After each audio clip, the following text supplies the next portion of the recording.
Saat itu adalah hari ke-25. Dengan penuh semangat Sam mulai memeriksa perangkap-perangkap itu. Perangkap pertama belum terpicu, perangkap kedua masih aktif. Namun saat ia membukanya, tidak ada sehelai rambut tikus pun. Tidak mengherankan, beberapa perangkap terakhir juga gagal. Benar-benar nasib sial. Kami tidak bisa menemukan makanan lain. Saya hanya bisa terus menata ulang perangkap lagi. Mungkin karena saya kesal. Dalam perjalanan, tangan saya beberapa kali terluka karena lempengan batu. Setelah bekerja selama setengah jam, kami bahkan tidak bisa memasang satu perangkap pun. Saya sudah kesal karena kekurangan makanan. Saat itu, langit sedang gerimis. Itu membuat Sam kehilangan kepercayaan dirinya. Sebaiknya saya kembali ke kamp untuk berbaring dan beristirahat. Datanglah ke Lukas. Hari ini adalah hari untuk memeriksa peralatan memancing.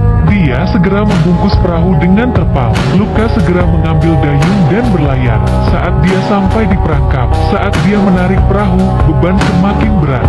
Dia menyadari bahwa pasti ada ikan di dalam air. Dan benar saja, saat dia menariknya, ternyata ikan itu adalah ikan mas liar yang beratnya kurang dari 10 kg. Dia sangat gembira. Dia sangat senang sampai-sampai dia tertawa terbahak-bahak. Sekarang dia tidak perlu kelaparan. Dia kembali ke pantai dengan bekal penuh. Dia mulai memasak ikan dalam panci minyak yang sama. Hanya dalam waktu 10 menit hidangan ikan yang lezat sudah siap. Gigitan ini sangat lezat, meleleh di mulut Anda dan sangat halus. Akhirnya, saya bisa mencicipi rasa daging. Hari ini bukanlah hari yang sia-sia. Datanglah ke sisi Allen. Dia sudah berada di sini selama 2 hari penuh. Sekarang air laut sudah surut. Dia harus memeriksa perangkapnya. Anehnya, ada sesuatu di dalam perangkap. Dan ada banyak sekali.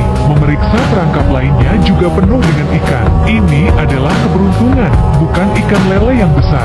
Tapi ada cukup banyak ikan lele kecil untuk bertahan beberapa hari lagi. Datanglah ke sisi Mickey. Mungkin karena air pasang. Jaring yang saya pasang beberapa hari yang lalu telah hilang. Jelas sekali bahwa itu telah hanyut terbawa arus.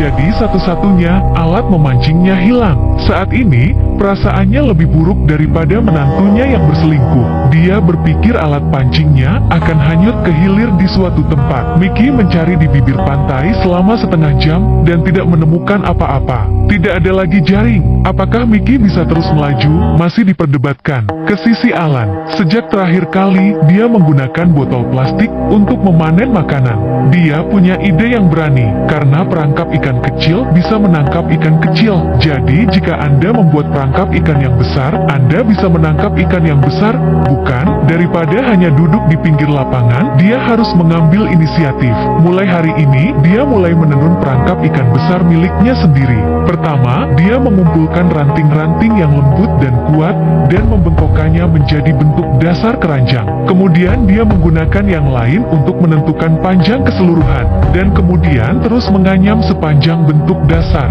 Setelah dia memiliki kerangka yang kuat, dan membungkus jahitannya dengan berbagai cabang kecil. Selama sisa hidupnya, Alan pada dasarnya melakukan hal yang sama setiap hari. Kecuali sesekali makan, tidur, dan ke toilet. Dia menghabiskan sisa waktunya untuk menganyam perangkap ikan. Dan ini berlangsung selama seminggu. Sampai hari ke-30, perangkap ikan besar milik Alan akhirnya selesai. Perangkap itu sangat kokoh dan kedap udara.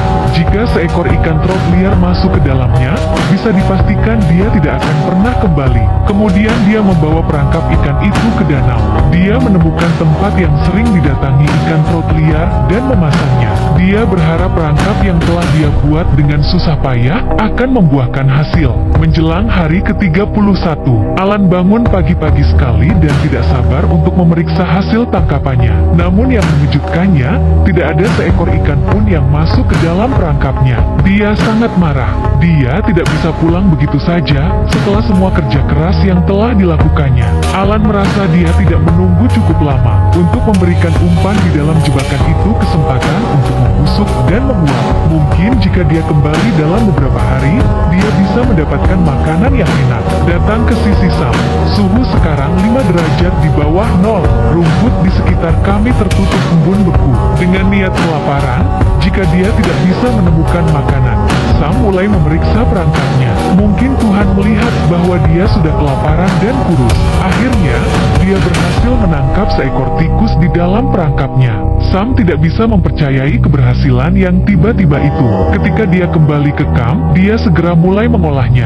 Setelah dikuliti dan dipotong-potong, bahan-bahan kelas atas harus dimasak dalam panci dengan api besar, tanpa bumbu sama sekali. Setelah menunggu sebentar, dia tidak sabar untuk menikmati makanannya. Tekstur tikus tidak perlu diperkenalkan lagi. Rasanya seperti daging di mulut Anda.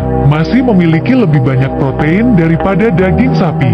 Dengan musim dingin yang akan segera tiba, apa yang akan dilakukan